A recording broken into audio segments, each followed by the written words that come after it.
Let's get down to it. Hello, good evening, Erev Tov to everyone. Sipur Maisius. We are holding in the story of the master of prayer. So let's take a good glance at the Sipur Maisius and read a little bit and see where that can take us.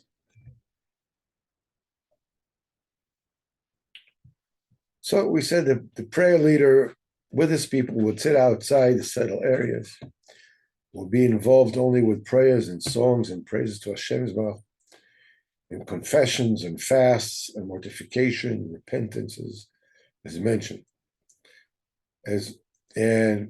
And the matter of the prayer leader, in other words, his conduct was he would supply to each person what he needed. If he understood the one of his people according to his brain, needed for his service of Hashem, that he would go dressed in gold clothes, which they call Gildengeshtik. It's a Rebisha Levush that has like these gold buttons and whatever. And before we said, if you remember, that the Baal Tefillah, the master of prayer, was not makpid on levush at all. It didn't matter to him. Now we see that he's saying if he understood the one of his people according to his brain, according to who he was, that he needs to go dressed in gold clothes, he would provide it with him. And vice versa. And sometimes some rich person would draw close to him and he'd remove him from settled area, as mentioned. He would understand that this rich person needs to go in torn and despicable clothing. And he would lead himself according to what he knew of the required needs of each and every one. He would provide him. With these people whom he drew close to Hashem Yisbarach, a big fast or mortification was more precious than all the delights in the world, because they had delight from a great mortification or from a fast more than from all the delights in the world. So let's talk about this a little bit.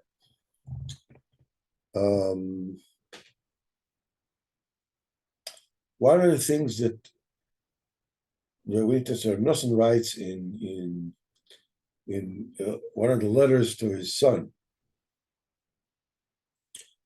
and he said, you should know that Rabbeinu knew everything that you're going to go through. And he has already prepared all the antidotes and all the tikkunim that are necessary for you.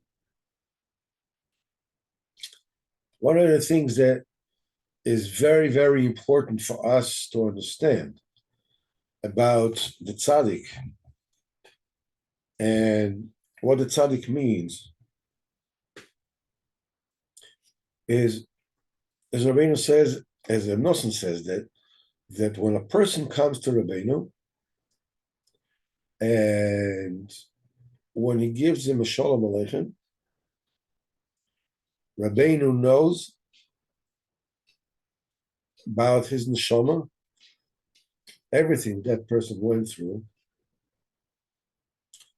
from the time that his neshama was netzal, Olam Atzilus, through all the Gilgulim and everything that happens to him in his lifetime, and all the Gilgulim that he will go through, and everything that all the way until, after Tchias HaMesim and afterwards. And Rashi says that's a small matter by him. And this thing, he says, I believe it and I know it, he says. He says, V'dover zeh dover katan etzlo. It's a small matter by him. What we need to understand from this is that the Maila of the Tzaddik Emes, the Maila of the Tzaddik Emes, like Moshe Rabbeinu, like Mashiach, like Rabbeinu HaKadosh, like Arizal, like the Baal Shem Tov, like Shem Bar Yochai, was that they absolutely didn't look at anything in this world the way that we look at things in this world. He never listened to anything, any dibur in this world, the way that we listen to dibur in this world. He never said anything that has to do with this world, the way that we understand this world. He didn't hear anything, he didn't see anything, he didn't say anything. The point is that the thought and the eyes and the ears and the mouth, everything by the tzaddik emes is connected to HaKadosh Baruch Hu all the time. L'maisa, for himself, he doesn't need even to be in this world. Moshe Rabbeinu doesn't need a tikkun in this world. Rabbeinu HaKadosh said he doesn't, for himself, he doesn't need anything. He only comes into this world for us. So Mimela, he knows whatever it is that he needs to know about us, which is everything. Because when a person goes to a doctor,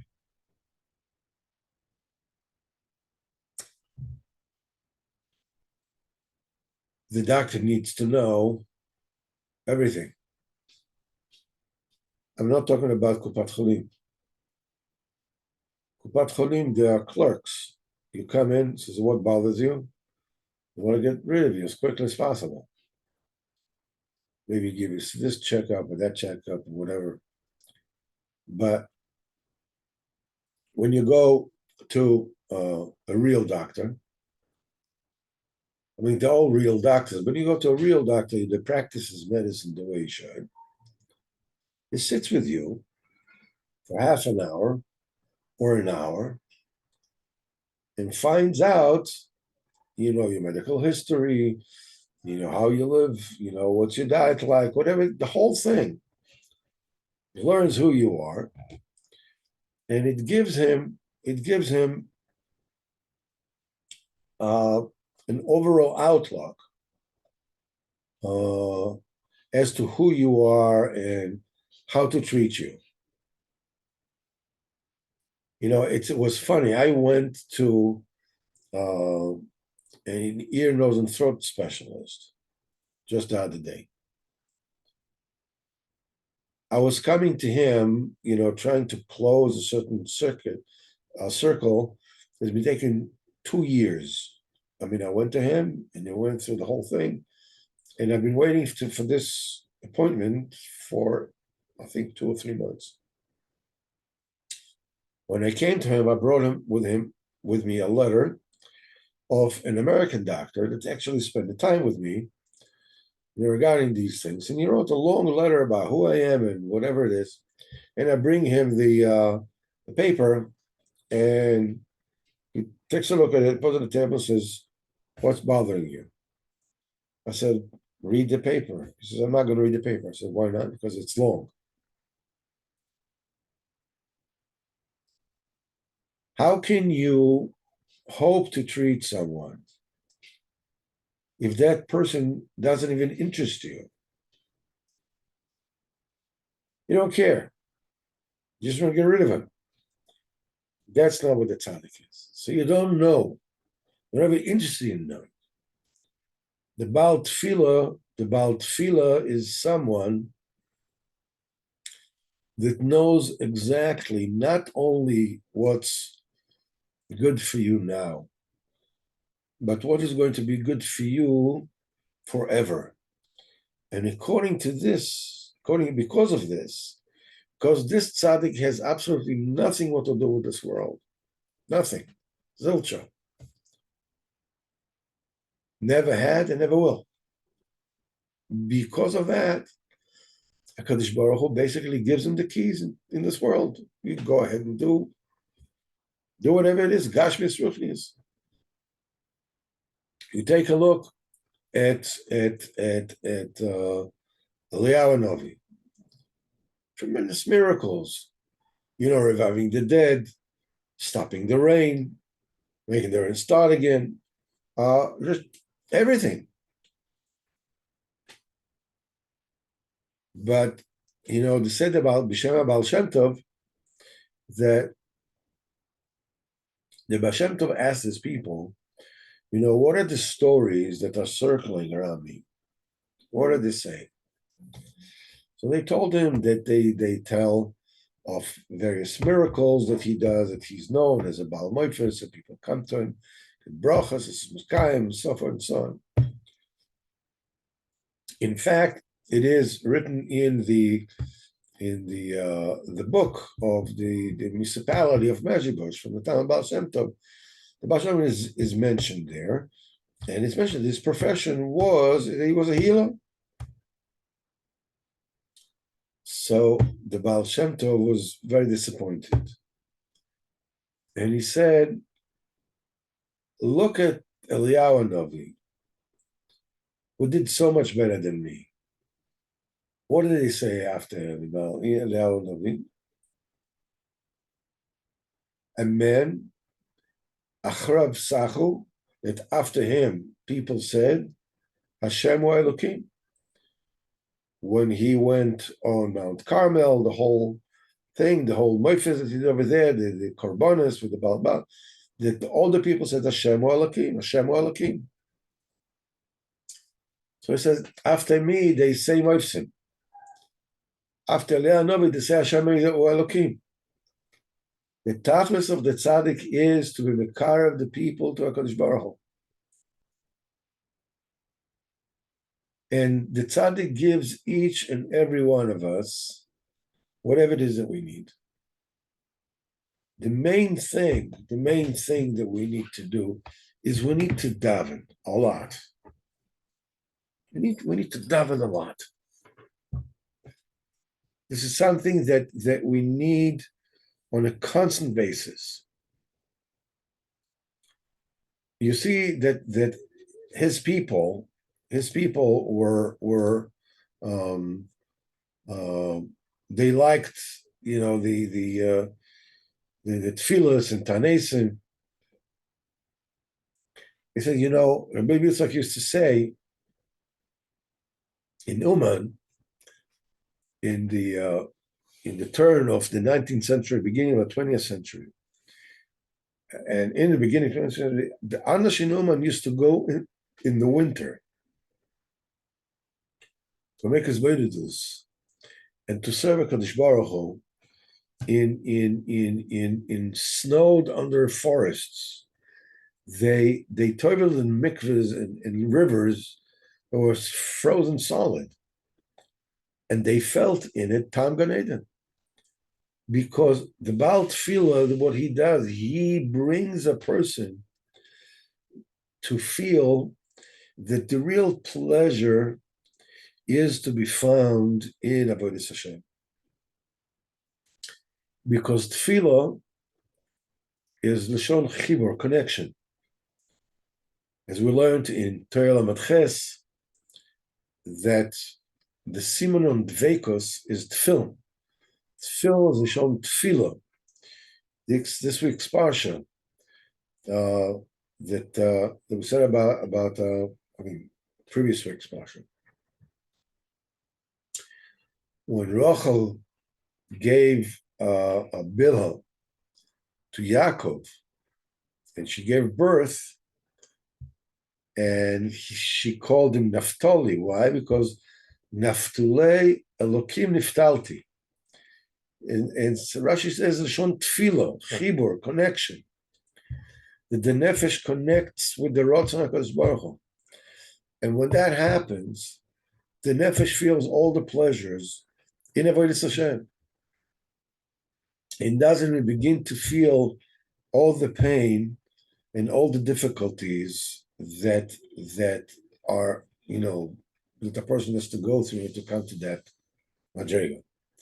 Now, the disconnect and the distance from this world is the main thing that Rabbeinu here says in the story about getting out of town, going out of the yishuv. It's not specifically that you have to leave town, have to leave out of town. That's not the meaning of it. Because there are people that are running out of town because they can't get along, because they have problems at home, or they can't get along, or so he runs away from the yishuv. That's not the tikkun of going out of the yishuv that Rabbeinu is talking about here. That person actually loves a person that runs out of town because he cannot get along with people or at home.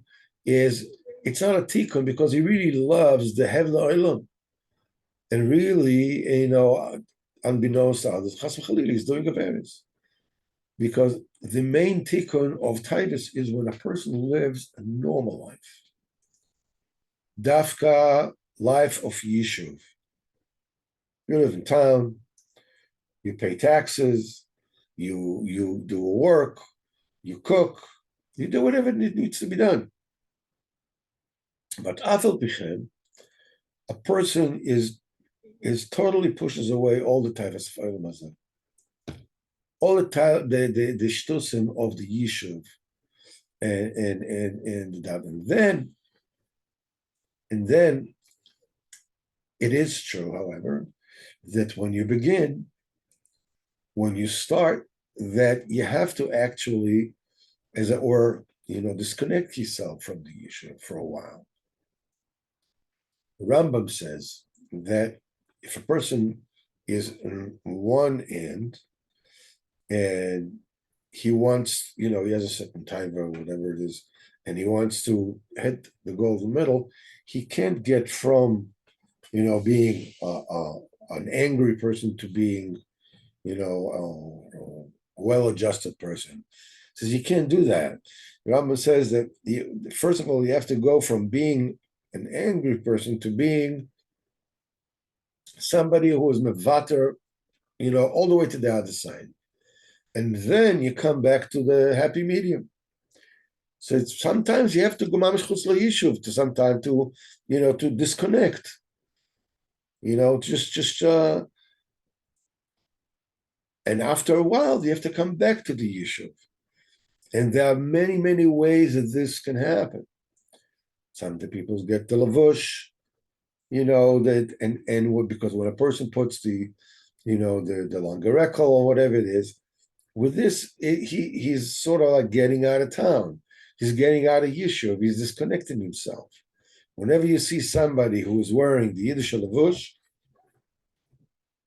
you can see that he doesn't belong. That's the most physical manifestation of being out of town, of living out of society, or leaving society. Being dressed in the lavush, whenever people see him, they know he doesn't live in town. He's not part of what's going on here. And there are many ways, and the tzaddik leads at each and every person in the way that is appropriate for him. That's why all this needs to be done through the Baal Tefillah. Because it's only the Baal Tefillah, it's only the tzaddik. And through his Talmidim.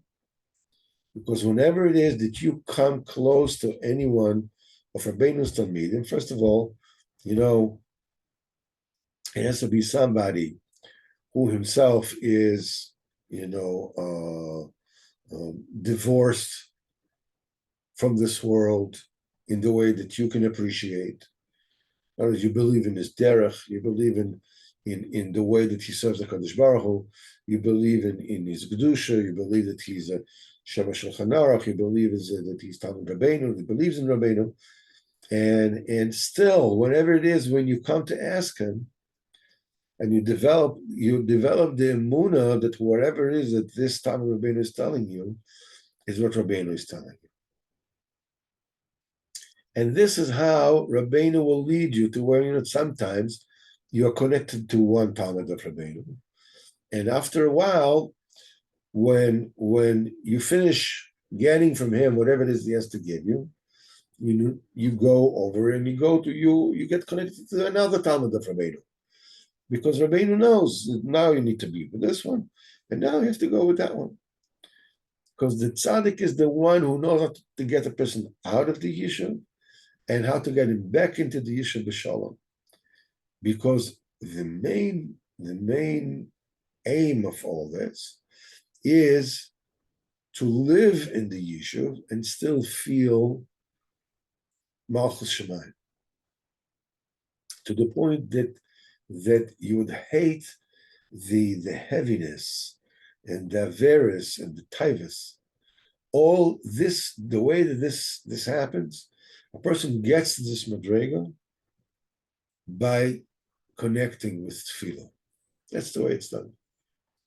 This is how you get new makifim to your das. This is how Hashem reveals himself to you. Until you're zeicha to feel Malchus Shemayim, until a person is, gets disconnected with Taivas completely. And he doesn't want to have a Havla Mazayt. He's not interested. He's not even interested. Because, and then the supposed suffering that a person got from Richuk, from this world, becomes sweeter than any pleasure in the world. When it happens, you can come back to the yishuv. You can live together with people and still, in your own mind, be completely disassociated from this world. And this is the tachlis that everything leads to. The main thing is dvekas and HaKadosh Baruch Hu, to the point that taivas just don't talk to you anymore. The only way to do this is through tefillah. Let's take a little look at the story and continue a little later. Okay.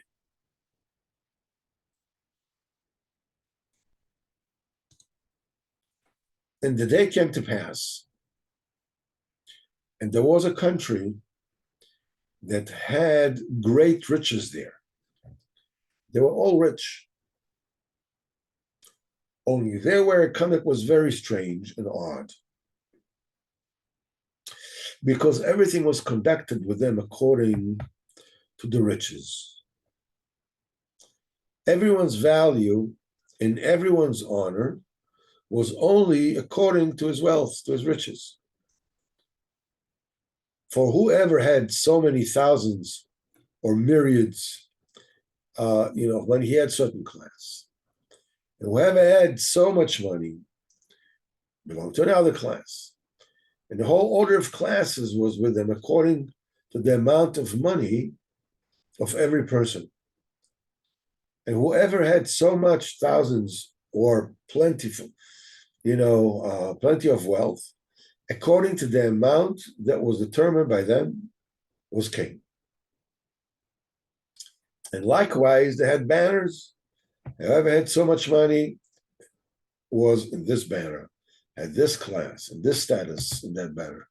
Whoever had so much money was another banner. They had, some class in that banner according to the value of his money. And so it was fixed with them. How much money someone needed to be considered in the class of the banner. and how much money he should have to be considered in another banner. And there was some kind of class and status. And so the status and class of each person was all according to his money, to how much money he had. And this is what was determined by them. And likewise, it was fixed with them that when a person had so much money, he was considered to be a plain human. And if he had less than this, he was a bird. He was considered like a bird, etc. That beasts and fowl. I mean, when a person had only that much money, he was called a human lion, a mensch lechaleb, and so forth. And according to beasts and fowls, according to how little money they had, it was only a beast or a bird or whatever, because the main thing by them was money, and the class and the level of each person was only according to their money. Okay, I think that this particular shtickle is pretty self-explanatory.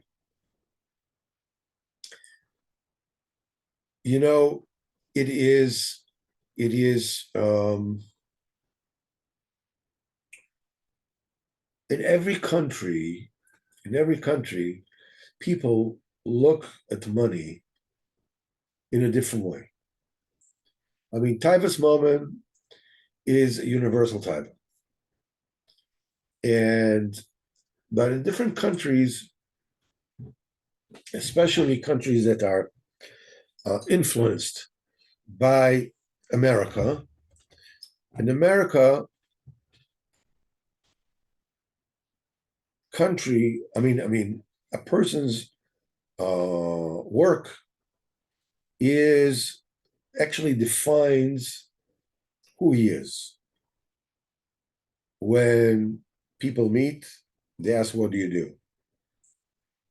They don't mean for you to answer, I play the ukulele when I have some time on my hands, or I like playing a hand of poker on Sunday. When they ask you, "What do you do?" they mean, what's your job? How do you make a living?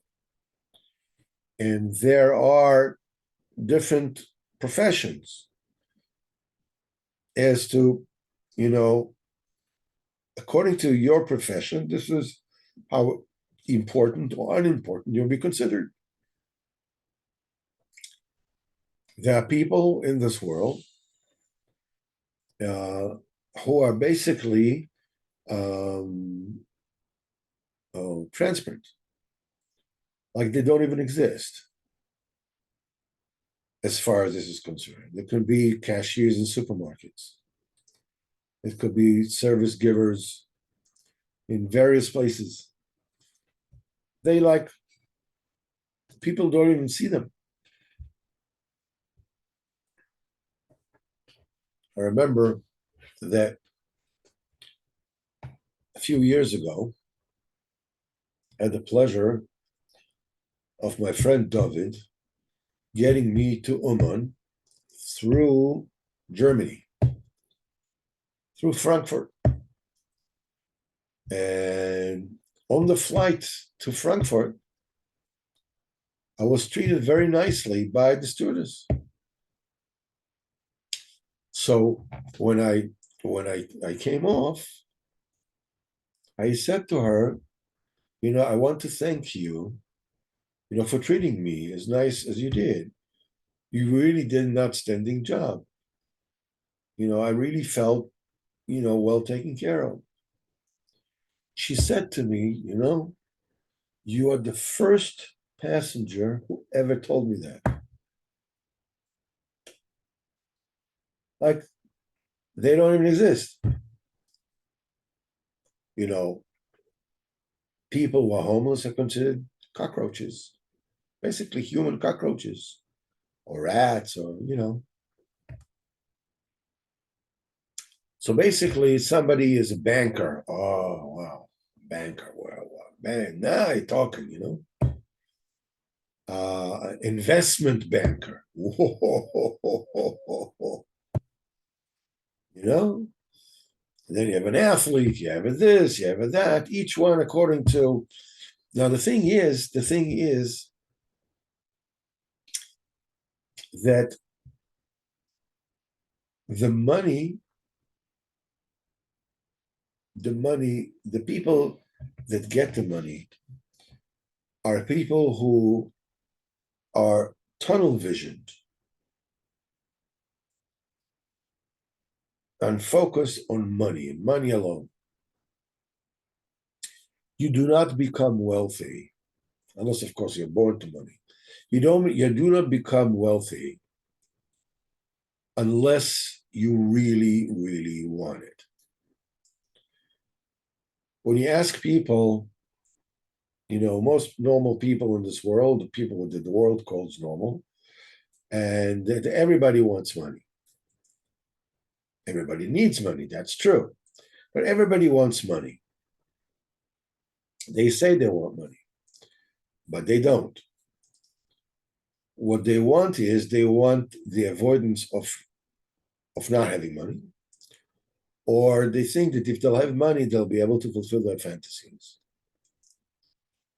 But money in and of itself, it's not interesting. It owes those people who really want money are those that have money. Okay, so you want money, you have money, you have money, you have money, you have money. People in America,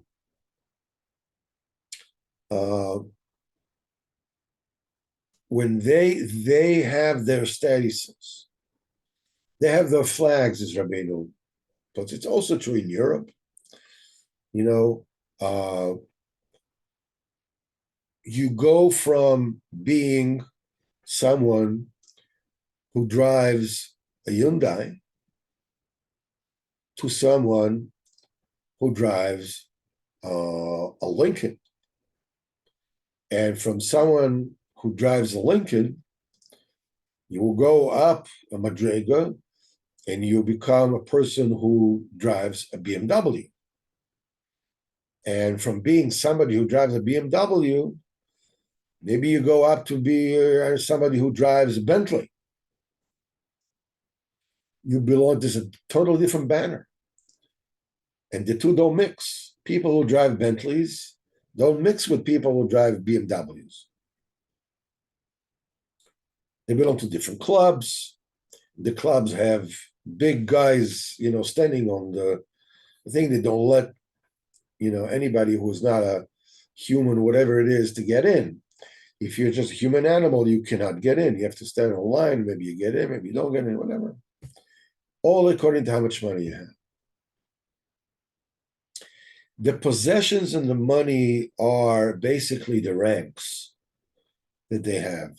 There are sergeants, there are captains, then there are, colonels and lieutenant colonels and generals and major generals and admirals and fleet admirals and blah, blah, whatever it is that is in other words, money and possessions are just the sign of which banner I belong to.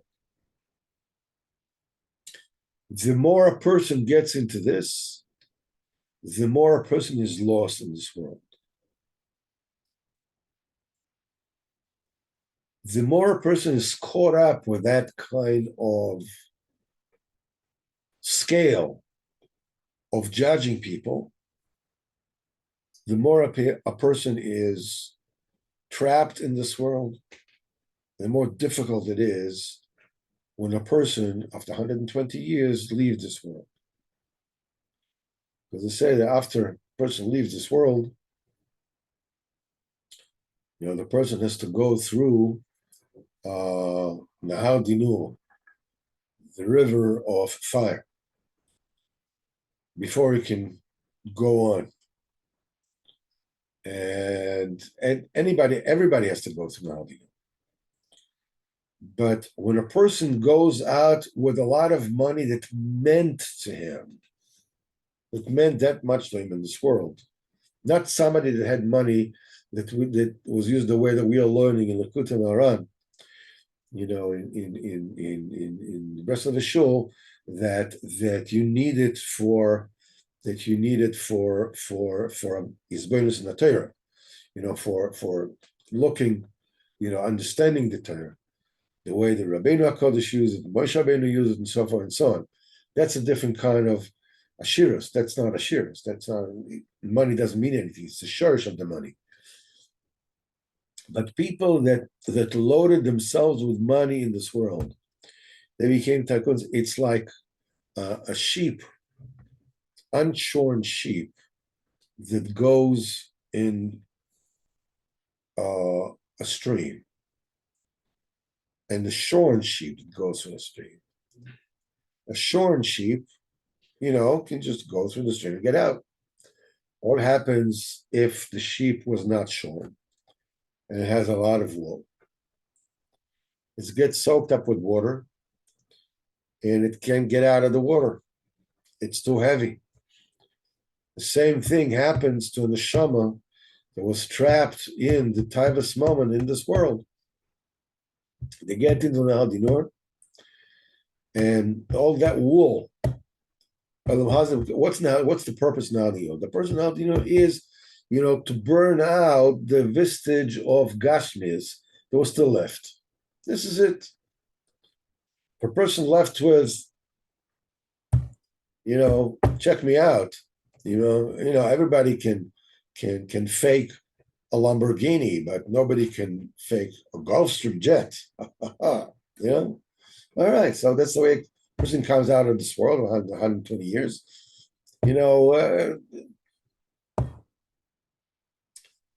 Rabbeinu starts Dafka with this particular country. As we will see, there were many different kind of sects Rabbeinu speaks about in the story. But the one that is the main kilkul, and with them is the hardest tikkun, is Dafka these people. The people that are in Taivas moment and cannot extricate themselves from that. Rabbeinu says that all the 70 of the Zoras in the world are steeped into Taivas moment. Deep into Taivas moment. It's the hardest Taiva to get out of. It can come from many reasons. But the Maisa, a person is locked into that. He's locked into Ponim Chashuchim, into blackness, into atzvus, into depression. So we learned in Likutei Moharan. This is the hardest work of the Baal Tefillah, as B'ezrat Hashem we will learn in the weeks to come. B'ezrat Hashem, hopefully, from whether it be next week or the next coming weeks, we will learn the interaction of the Baal Tefillah with those people, that kingdom. Then we're starting to go to the world before the shattering of the vessels, and what happened, how the world formed, and so forth and so on, different kind of sects, different kind of opinions. Fascinating stuff. B'ezrat Hashem, we will finish here, and in Mirz Hashem, Wednesday night, we will meet again at 8 o'clock, and to a shir of Likutei Moharan.